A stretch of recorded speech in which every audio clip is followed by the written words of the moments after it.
로마서 2장 오늘은 9절부터 16절까지의 말씀입니다.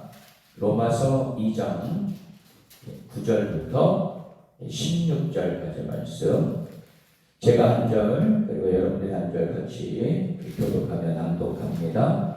악을 행하는 각 사람의 영에는 환난과 곤고가 있으리니 먼저는 유대인에게요 그리고 헬라인에게며 선을 행하는 각 사람에게는 영광과 존귀와 평강이 있으리니 먼저는 유대인에게요 그리고 헬라인에게라.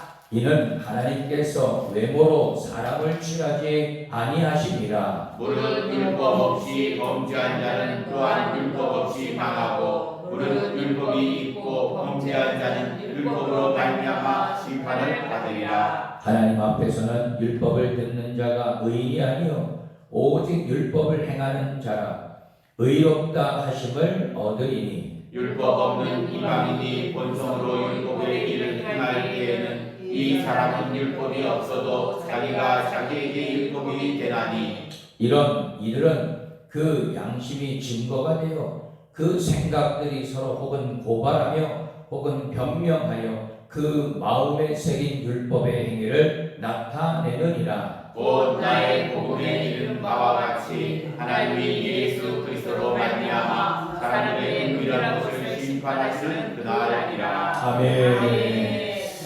할렐루야. 아멘. 할렐루야. 아멘. 살아계신 우리 주님을 찬양합니다. 아멘. 하나님의 크신 은혜와 영광 그리고 영적인 은혜와 축복이 오늘도 여러분들 모두에게 함께 하시기를 축원합니다. 아멘. 지금 계속 우리 3일 금식 기도회를 이제 행하고 있는데 여러분들 사실 우리의 육신은 조금 힘들 수 있어요. 그러나 여러분 이 육신의 연단은 잠깐의 유익이 되지만 여러분 우리 영적인 여러분 이 유익은 정말 내생에 더욱더 큰 유익이 되리라 믿습니다. 아멘. 힘을 내십시오. 아멘. 여러분 우리 육신을 쳐서 하나님 앞에 복종하고 그리고 영적으로 우리가 나아간다는 것은 너무나도 귀하고 값진 일입니다. 여러분 오늘 저녁 시간에도 동일하게 우리가 이제 기도회를 하게 됩니다. 여러분들 끝까지 유정의 미를 잘 거둘 수 있도록 그렇게 하시기를 바라고 오늘 저녁은 8시가 아니라 7시 반에 기도회를 시작하도록 하겠습니다. 여러분 이 점 착오 없으시기를 바라겠습니다. 여러분 오늘 한 날도 말씀 붙잡고 주의 은혜의 강가로 나아가시는 우리 모든 성도들이 되시기를 축원합니다. 오늘도 은혜의 날로 승리의 날로 선포하노라. 아멘. 자, 따라합니다. 하나님의 의로운 심판. 하나님의 의로운 심판. 예, 오늘 말씀의 제목입니다. 탈무드에 소개된 한 이야기입니다. 한 랍비 앞에 두 사람이 찾아왔어요. 한 사람은 저는 정말 죄인 중에 죄인입니다 라고 이야기를 했고 다른 한 사람은 저는 죄를 그리 많이 안 지었습니다. 솔직히 저만큼 살면 저는 괜찮다고 봅니다 라고 자신합니다. 그러자 랍비는 말없이 두 사람에게 자루를 하나씩 나누어 주었어요. 자, 죄인이라고 말하는 사람에게는 여기 이 자루에 정말 들기 어려울 정도로 큰 돌 하나를 담아가지고 오라고 이야기합니다. 그리고 죄인이 아니라고 하는 사람에게는 아주 짜잘한 돌을 아주 들기 어려울 정도로 많이 모아서 이 자루에 담아오라고 했어요. 돌아온 그들에게 랍비는 이렇게 이야기합니다. 자, 이제는 그 돌을 제자리에 가져다 놓으세요. 그 순간 큰 돌을 가져온 사람은 금방 제자리에다가 갖다 놓았습니다. 하지만 작은 돌을 잔뜩 쥐고 온 사람은 이걸 어떻게 다 제자리에 갖다 놓습니까? 라면서 더 절망하여 포기하고 말았던 것이었어요. 여러분, 오늘 이 이야기를 통해서 여러분들은 무엇을 깨닫습니까? 자, 분명히 알 수 있는 큰 죄와 기억하기도 어려운 작은 죄들의 무게는 이 이야기에서만 본다면 무게는 다 똑같아요. 큰 죄는 큰 돌이 있었던 자리만큼 분명했지만 이 짜잘한 죄들은 작은 돌들처럼 사실 어디에 있었는지 알 수가 없습니다.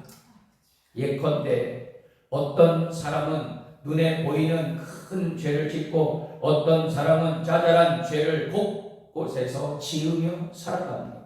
그러나 내가 그것을 인식하지 못하는 것뿐이지. 하지만 자기 죄를 다른 사람의 죄와 비교하기 시작하면 아마도 이 땅에 죄인이 아닌 사람이 아마 대다수일 거예요. 그러나 성경이 말하는 죄는 상대적인 개념이 아니라 나와 절대자이신 하나님과의 문제인 것이죠. 여러분, 하나님을 무시하고 그분과의 관계가 깨진 것이 바로 죄의 본질인데 그 죄가 크든 작든 죄의 경중보다도 하나님은 우리 믿음의 성도들이 여러분 그 어떤 죄도 짓지 않기를 간절히 원하고 계시는 줄 믿습니다. 아멘. 여러분, 종이요, 주인의 마음과 생각을 알면서도 주인의 뜻대로 행하지 않으면 주인의 인정을 받을 수 없는 것입니다. 우리와 하나님과의 관계도 그러합니다. 유대인들이 율법을 잘 안다고 하나님의 심판에서 면제되는 것은 절대로 아니라는 사실이죠. 율법을 아는 것으로는 안 되고 오직 율법대로 행해야 하나님이 의롭다고 인정해 주신다는 것입니다.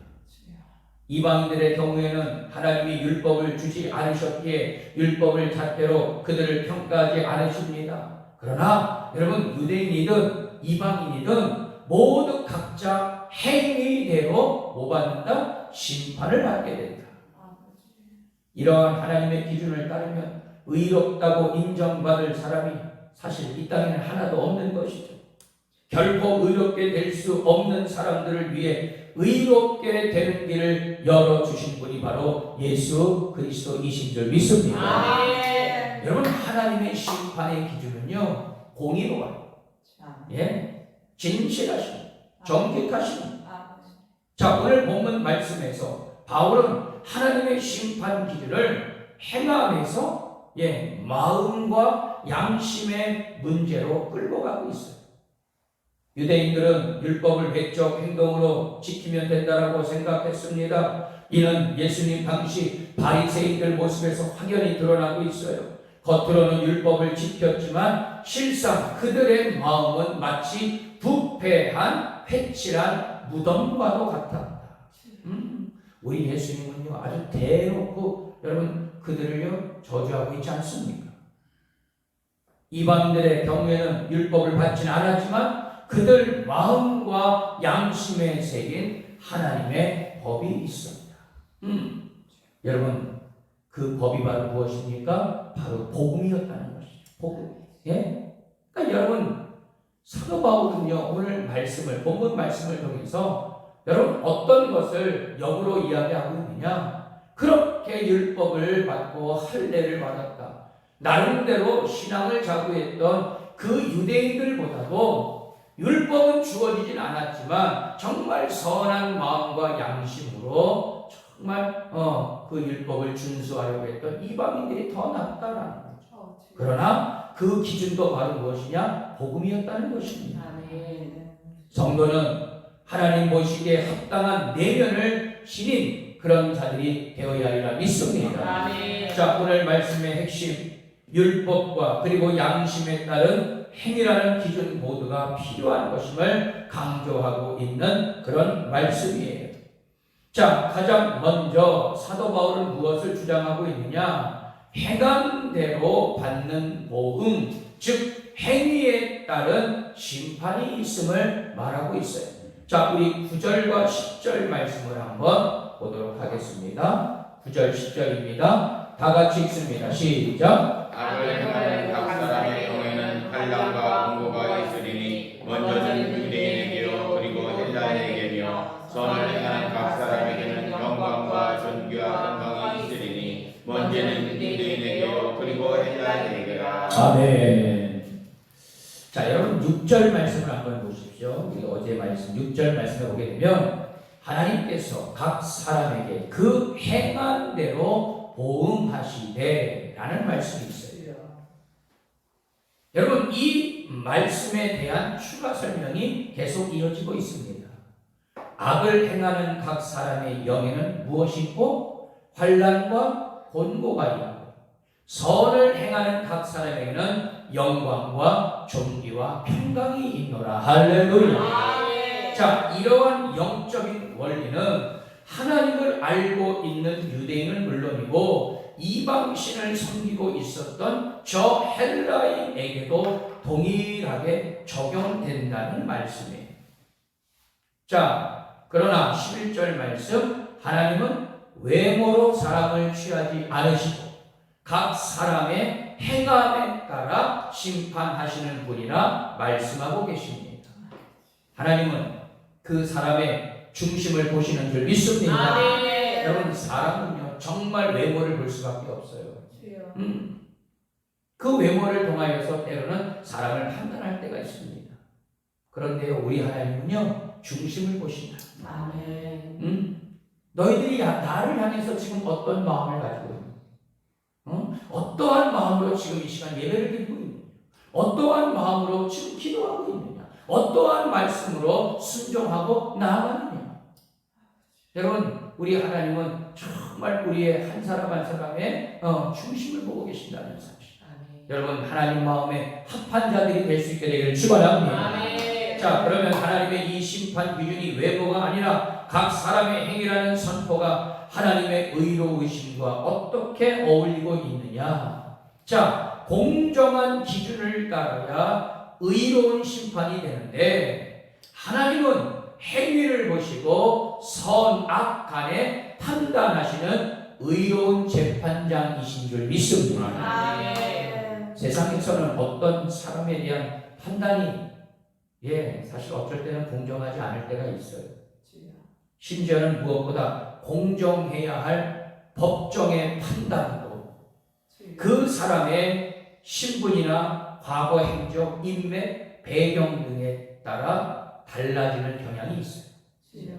그러므로 세상의 판단은 엄밀히 따지면 공정하지도 그리고 완벽하지도 않음이 그 한계인 것 같습니다.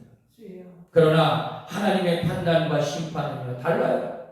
하나님은 창조주로서 세상의 선과 악을 판단하고 심판하시는 분이십니다. 하나님이 선과 악을 판단하시는 기준은 무엇이냐? 바로 행함이라는 거예요. 행함.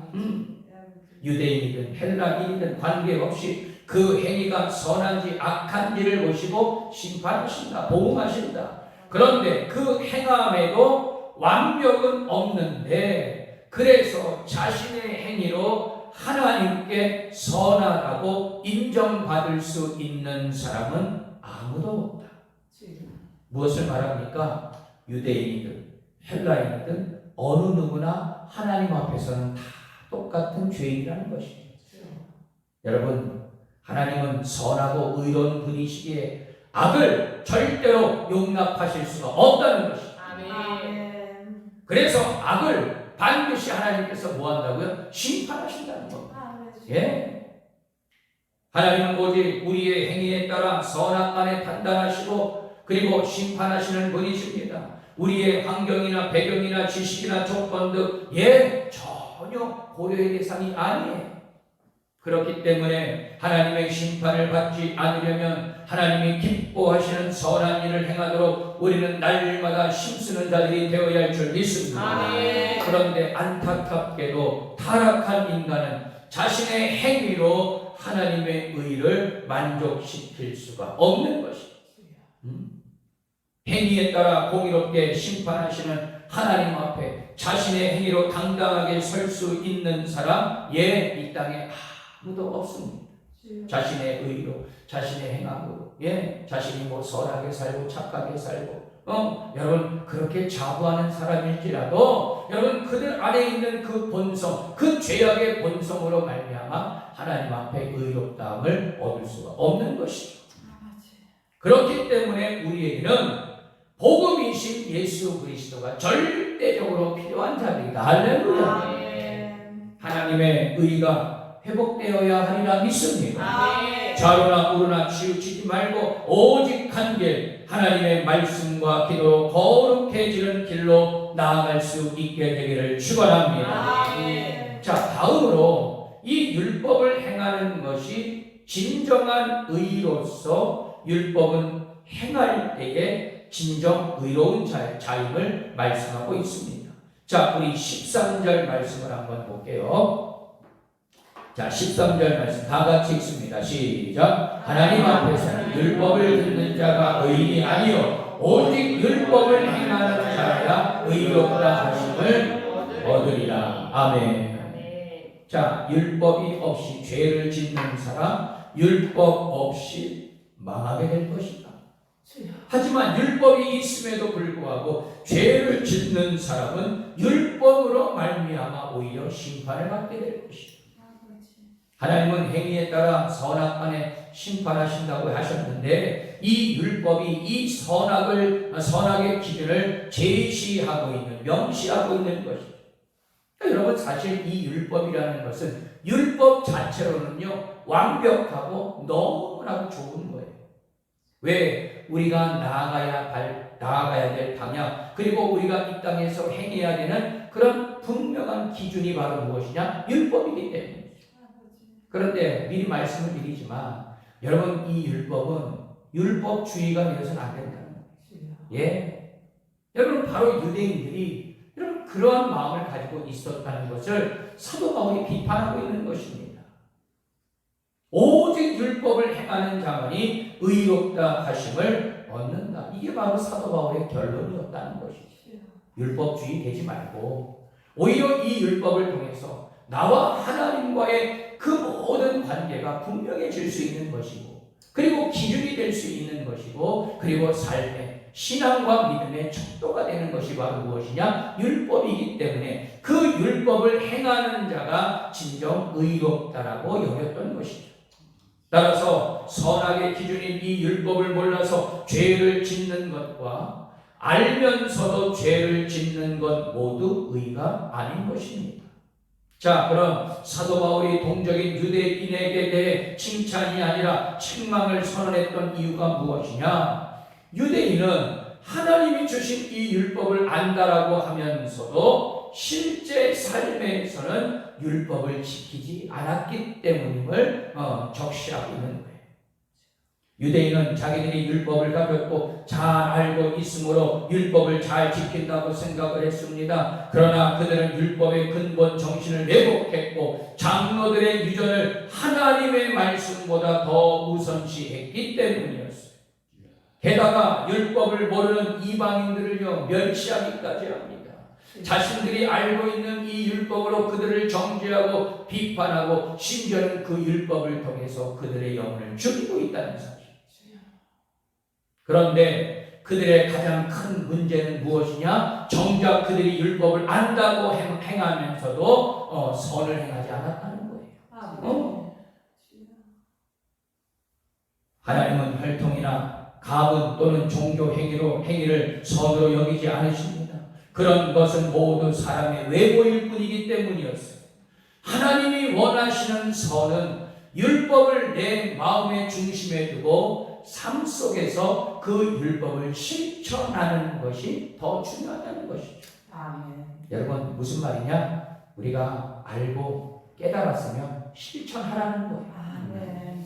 정말 그것이 하나님을 기쁘시게 하고 정말 하나님의 마음을 시원케 하는 일이라면 너희들이 그것을 행해야 되지 않겠느냐. 아멘. 다시 말해 그들은 율법주의로 살았다는 것입니다. 여러분 예수님을 통해 우리에게 계시된 복음은 신약에 갑자기 뚝딱 나타난 것이 아니에요. 구약 시대에 이미 있었던 하나님의 그 구원 약속이 예수님을 통해 명확하게 드러난 것이 바로 가스펠, 바로 복음인 줄 믿습니다. 그래서 이 복음은 율법의 최종판이다, 그렇게 말씀드릴 수가 있는 거예요. 예수님은 율법을 폐하려고 하신 분이 아니라 오히려 그 율법을 뭐하기 위해서? 완성하기 위해서 이 땅에 오셨다. 할렐루야. 과거 유대인들이 율법을 받고서도 그에 따라 살지 않아 징계를 받았던 것처럼 오늘날 그리스도인이 복음을 받고서도 그에 합당한 삶을 살지 않는다면 반드시 책망을 받게 될 것이고 더 나아가서 심판을 받게 될 것이다. 사도 바울은 아주 엄하게 그것을 경고하고 있습니다. 복음을 따라 사는 것이 곧 선을 행하는 것이며 그런 사람에게 하나님이 약속하신 상급과 안식이 주어지게 되는 줄 믿습니다. 다시 한번 제가 말씀을 드리자면 율법을 행하는 것이 진정 의로운 자이며 하나님의 의를 추구하는 자들인 줄 믿습니다. 율법주의로 살지 마십시오.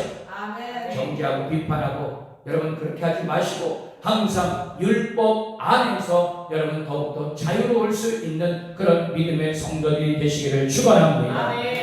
자, 끝으로 율법을 대신하는 양심을 말하고 있어요. 자, 우리 14절 15절 말씀 한번 더 읽어봅니다. 자, 14절 15절 다 같이 읽습니다. 시작. 율법 없는 인간이 본성으로 율법의 일을 행할 때에는 이 사람은 율법이 없어도 자기가 자기에게 율법이 되나니 이런 이들은 그 양심이 증거가 되어 그 생각이 서로 혹은 고발하며 혹은 변명하여 그 마음에 새긴 율법의 행위를 나타내느니라. 아멘. 자, 이 말씀은요, 율법이 없는 이방인이라도 그 본성으로 율법의 일을 행하는 자가 있다는 말씀입니다. 이런 사람은 저 유대인들에게 주어진 율법을 받지는 못했지만 스스로가, 내 자신 스스로가 율법을 받은 것이냐, 율법을 받은 것으로 즉 그의 양심이 율법을 대신했던 것이다 라고 말씀한 거예요. 그래서 양심에 의한 생각이 자신의 죄를 고발하거나 스스로에게 잣대가 되어서 그에게 율법의 행위를 알려주었다는 그런 말씀입니다.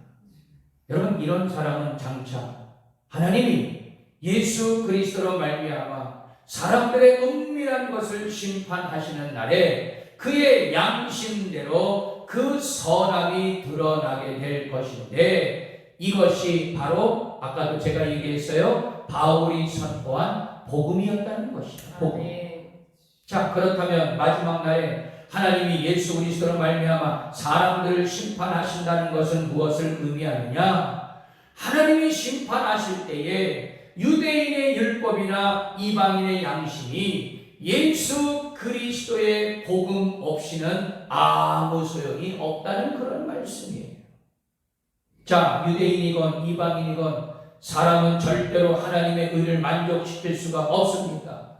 왜입니까? 여러분, 율법을 온전히 지킬 수 있는 유대인이 없고 양심에 꺼리끼는 일이 하나도 없는 이방인도 없기 때문이에요.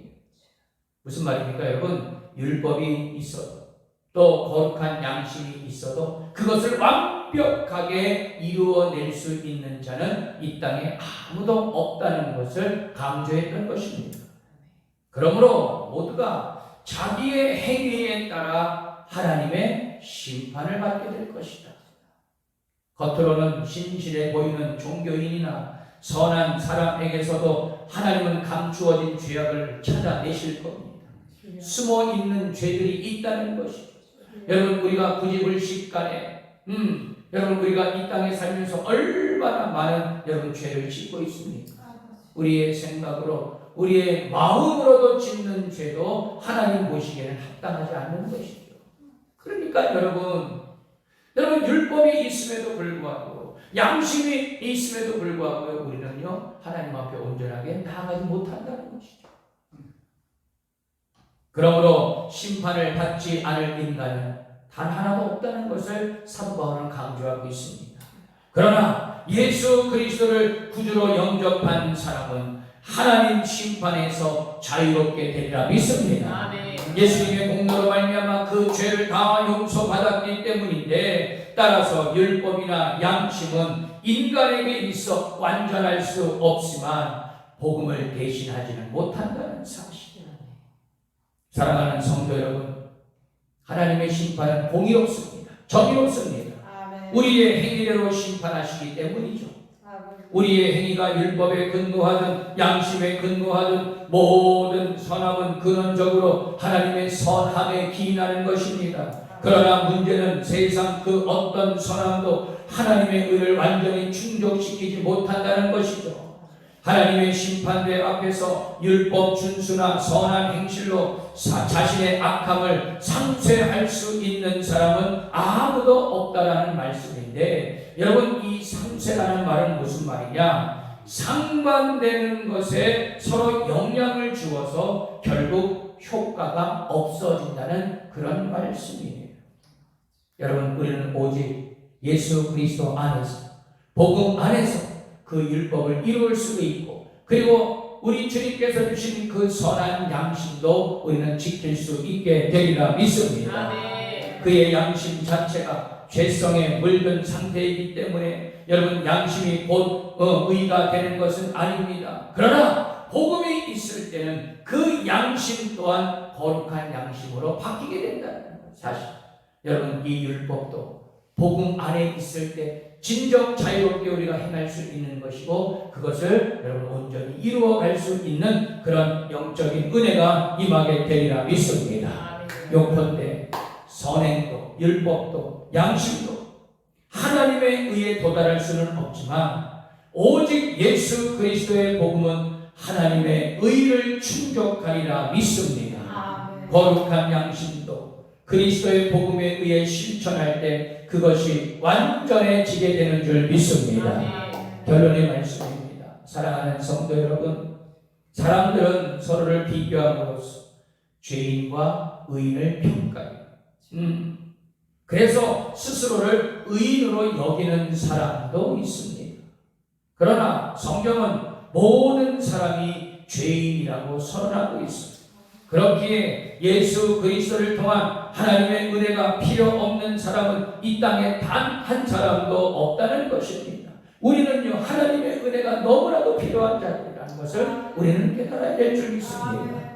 모든 사람이 죄인이라는 말씀, 모든 사람에게 복음이 필요함을 의미합니다. 유대인이나 헬라인이나 이방인이나 또한 모든 성도는 구원의 은혜를 누릴 뿐만이 아니라 예수님의 보혈이 필요한 세상 모든 사람에게 복음을 전함으로 그들도 구원의 은혜를 누리도록 우리는 힘쓰는 자들이 되어야 하리라 믿습니다. 아멘. 하나님은 심판자이십니다.